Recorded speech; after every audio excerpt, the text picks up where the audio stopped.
덩실덩실 춤추던 그것. 두 번째. 그 일을 겪은 어머니는 마치 꿈을 꾼 것 마냥 일상생활로 돌아오셨고 그때 봤던 그 기이한 것은 까마득히 잊고 지내셨죠. 세월이 지나 형편이 나아지자 뿔뿔이 타양살이 하던 몇몇 이모들과 삼촌들은 집으로 돌아오셨고 어머니는 어엿한 숙녀로 자라셨습니다. 그리고 두 번째로 겪은 기이한 체험의 계절은 초봄이었습니다. 바람과 물이 아직은 찰 때죠. 초저녁에 밥을 먹고 심심하셨는지 저녁 마시러 나가셨답니다. 아마도 아가씨가 되고 나니 자꾸 어디 놀러는 가고 싶으신데 마땅히 갈 곳은 없고 그래서 마시러 나가신 듯합니다. 넷째 이모와 함께 동네 이래저래 한 바퀴 돌고 나니 시간이 많이 됐다 싶어 이제 집으로 들어가시려고 설렁설렁 발길을 돌리셨답니다. 그 일을 겪은 후론 저녁에는 집 밖에 나오질 않으셨는데 세월이 지나니 까맣게 잊은 것이죠. 점점 현실에 눈을 뜨게 되고 그 문제의 계곡다리에 또다시 지나치게 되셨답니다. 아무 생각 없이 저희 넷째 이모와 수다를 떨며 건너는 도중 그 추운 겨울에 누군가 씻는 소리가 들려서 깜짝 놀라셨답니다. 넷째 이모가 저희 엄마 보고 언니, 저 밑에 누가 씻나 본데? 그리고 잠시 후 첨벙첨벙 소리와 함께 도깨비불 같은 게 두 개가 공중에 떠서 엄마와 이모 쪽으로 서서히 오더랍니다. 그것이 점점 가까워지는데 자세히 보니 사람 2명이었고 이웃집 4분이셨다고 합니다. 저희 엄마와 넷째 이모는 가슴을 쓸어내리고 안도의 숨을 쉬며 말씀하셨습니다. 아줌마 아저씨 깜짝 놀랐어요. 아이고 땡땡이 집 딸내미들이네. 네, 근데 왜 여기서 나오세요? 마누라하고 내가 원래 일 끝나면 이리저리 한 바퀴 돌고 여기서 손 좀 적시다 가거든. 근데 우리야 원래 자주 나오니까 그렇다 쳐도 너희들은 어쩐 일이야? 아, 저희는 저녁 먹고 심심해서 마실 나왔어요. 아, 우리는 여기 한겨울에도 와서 잠깐씩 손발 적시고 가는데 근데 너희들끼리만 위험하게 시리 다니냐? 우리랑 같이 들어가자. 너희끼리 다니면 위험하니까. 그때 저희 넷째 이모께서 급 제안을 하셨답니다.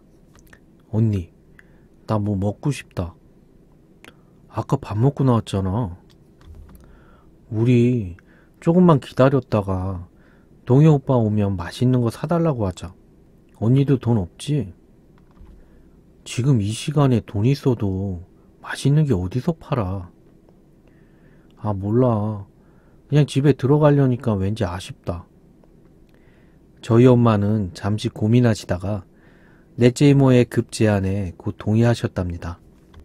아저씨 아줌마 죄송한데 먼저 들어가세요. 저희는 동의 기다렸다가 들어갈게요. 야 너희끼리 안 위험하겠냐? 괜찮겠어?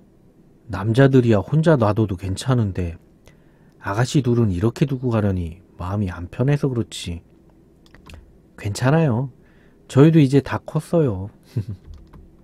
그때 아줌마 아저씨께서 불을 한 개씩 들고 계셨는데 그 한 개를 받아가지고선 아줌마 아저씨께 인사치레를 하고 그리고는 다리에서 기다리기 시작하셨답니다. 그때까지도 어렸을 때 끔찍했던 다리에서 있었던 경험은 새까맣게 잊고 있었다고 하셨습니다. 한치의 의심도 없이요. 두 분은 기다리는 와중에 넷째 이모께서 입이 심심하셨는지 연신 엄마께 무언가를 조잘조잘 떠드셨다고 합니다. 넷째 이모와 대화를 주고받으며 간간히 추임새도 넣어주시면서 그렇게 다리 끝에서부터 끝까지 왔다 갔다 하시며 이야기를 하셨다고 합니다. 그런 경험 많죠. 여자끼리는 팔짱 끼고 이야기하다 보면 계속 같은 자리 뱅글뱅글 맴돌게 되는 거. 그렇게 이야기하던 도중 저희 넷째 이모의 조잘거리는 수다소리에 간간히 섞여 들리는 물소리. 그리곤 얼마 있지 않아 저희 넷째 이모의 귀를 확신시켜주듯 또렷한 소리가 들렸다고 합니다. 그 소리는 들을수록 점점 커졌고 그리고 이어지는 말소리. 아이고 시원하다. 아이고 시원하다. 넷째 이모께서 언니 사람 소리 들린다? 그러게 물이 아직까지 많이 찰 건데 이 시간에 여기서 씻는 사람이 우리 동네에 그렇게 많은가? 희한하네. 근데 목소리가 좀 요사스럽네. 그리곤 다시 넷째 이모와 대화를 시작하시려다가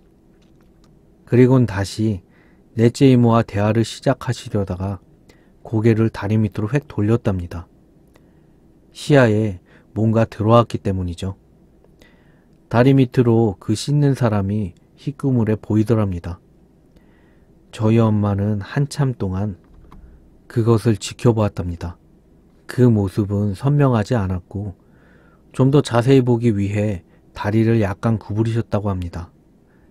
등은 숙이고 눈은 위로 최대한 치켜뜨고 그것이 혹시 동네 사람일까 싶어 집중을 다하여 보던 중에 엄마가 야, 너 저거 보이냐? 근데 자세히 안 보이는데? 야, 까치발 들면 보이냐? 숙여야 보이지? 넷째 이모는 아예 엎드리셨다고 합니다. 그리고 두 분은 그 형체를 알아보기 위해 대화를 일절 중단하고 숨소리도 아끼셨답니다. 물소리를 점점 크게 내며 서서히 모습을 드러내는데 앞불싸. 그건 저희 어머니께서 어린 시절에 보셨던, 그러니까 앞전에 이야기해드렸던 그것이었답니다. 엄마는 그것을 까맣게 잊고 사셨다고 합니다. 기이했던 그 모습은 세월이 흘러도 그대로였고 그것은 먹이라도 발견하듯이 신나게 몸에 물을 적시며 어머니와 이모 쪽으로 점점 다가왔다고 합니다. 넷째 이모님은 털썩 주저앉더니 엉덩이로 슬금슬금 뒷걸음질 치시더랍니다. 씻는 모습은 까만색 긴 한복을 걸치고는 그 위에 연신 차가운 물을 끼얹으며 머리도 감더랍니다. 정말 시원해서 내는 목소리가 아니라 아기 박친 목소리로 들으라는 듯이 아이고 시원하다, 아이고 시원하다를 반복하며 다가오더랍니다.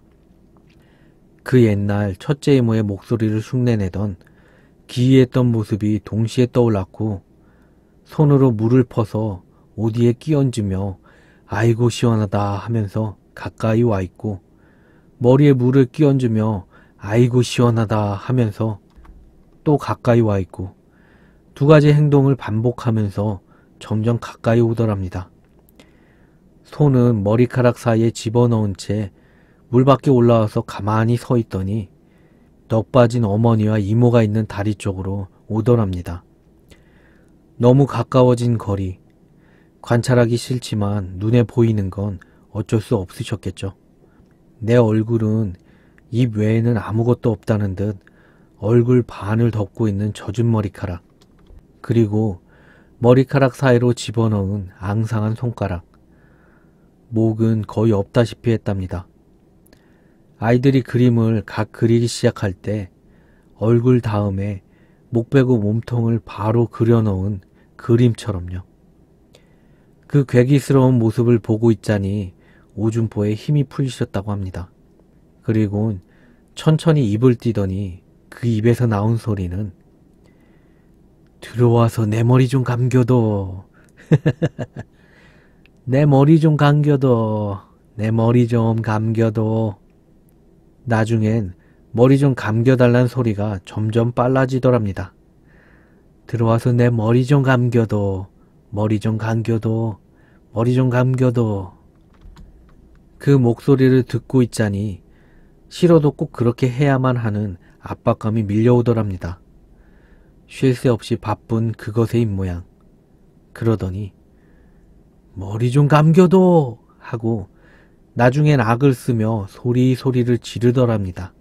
벌써 넷째 이모는 정신줄을 놓으셨고 엄마는 오로지 살아야 한다는 일념하에 아저씨께서 주고 가신 불방망이를 그것 앞에다 마구 휘두르시며 목이 쉴 정도로 허이 물러가라 외치셨답니다.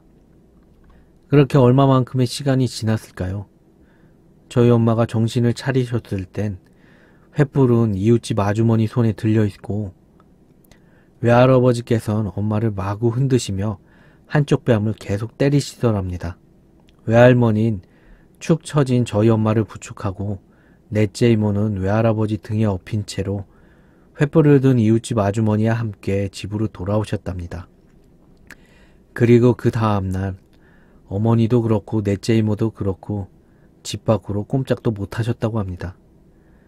그 일이 있고 이틀 사흘이 되어도 그것이 머릿속을 떠나지 않았다고 합니다. 외할머니 외할아버지께서는 그날 일에 대해서는 당최 아무 말씀도 없으시길래 차라리 아주머니한테 가서 그때 사항을 물어보는 것이 낫겠다 싶으셔서 아주머니 집에 찾아가셨다고 합니다. 아주머니 집이 엎어지면 코 닿는 데였는데 벌건 대낮인데도 몇 걸음 걷는 게 그렇게 무서우셨다고 합니다. 엄마는 아주머니와 인사를 하고 그날 있었던 일을 물어보셨는데 아주머니 하시는 말씀이 그날 아는 집에서 보리 튀긴 거 가져가라고 해서 가지러 가신 김에 수다 좀 떨고 오신다는 게 시간이 많이 지나서 부랴부랴 나오셨고 다리 쪽으로 가려는 찰나였다고 합니다. 그런데 누가 막 고래고래 소리를 지르길래 목소리가 낯익어서 달려가 보시니 저희 넷째 이모는 다리에 쓰러져 허공에 넋놓고 앉아 계시고 저희 엄마는 고함을 지르시며 허공에다가 방망이를 막 휘두르시는 광경이 매우 당혹스러우셨다고 합니다. 아무리 흔들어도 정신 못 차리고 저희 엄마가 아주머니 등 뒤에다가 계속 방망이를 휘두르며 소리를 지르니까 아주머니 눈에는 안 보이는데 진짜로 등 뒤에 뭐가 있나 싶어 등이 시리고 무서웠다고 합니다. 그래서 큰일 났다 싶어서 어머니 댁으로 쫓아가셔서 외할머니 외할아버지를 모시고 오셨다고 합니다. 그렇게 저희 엄마와 아줌마가 대화하는 중에 그것의 정체가 뭔지에 대해 말이 나왔는데 거기에 범에 대한 이야기가 나왔습니다. 그리고 저희 외할아버지가 범을 보셨다고 하는데 저는 범? 범이 어쨌길래? 근데 범이 뭐지? 호랑이? 인가 하고 생각하는 중에 뭔가 이상함을 느꼈습니다. 대화 소리가 나지 않는 겁니다. 그래서 왜 이리 조용하지? 하고 고개를 들었을 땐 저는 심장이 멎는 줄 알았습니다. 저희 엄마가 거울로 저를 쳐다보고 계셨습니다. 그러곤 엄마가 하시는 말씀이 너 세면대에 물 받아놓고 절하냐? 어? 아니? 씻으러 간 게 세면대에 엎드려 있냐? 그리고 물 빨리 잠가. 수도새 많이 나와. 넌 물 받아놓고 쓰지 그걸 틀어놓고 쓰냐? 그렇습니다. 저는 물 틀어놓고 처음엔 좀 씻는 듯 하다가 그 이후론 아예 세면대에서 씻는 자세로 어머니 이야기에 온 신경을 집중하고 있었던 겁니다. 그리고 허리를 들었을 때 허리가 뽀개지는 줄 알았습니다. 저는 그렇게 다 씻고 제 방으로 들어가 존슨씬의 베이비 로션만 대강 쳐바르고 거실로 조용히 나왔습니다. 곧 있으면 범 이야기를 할 테니까요.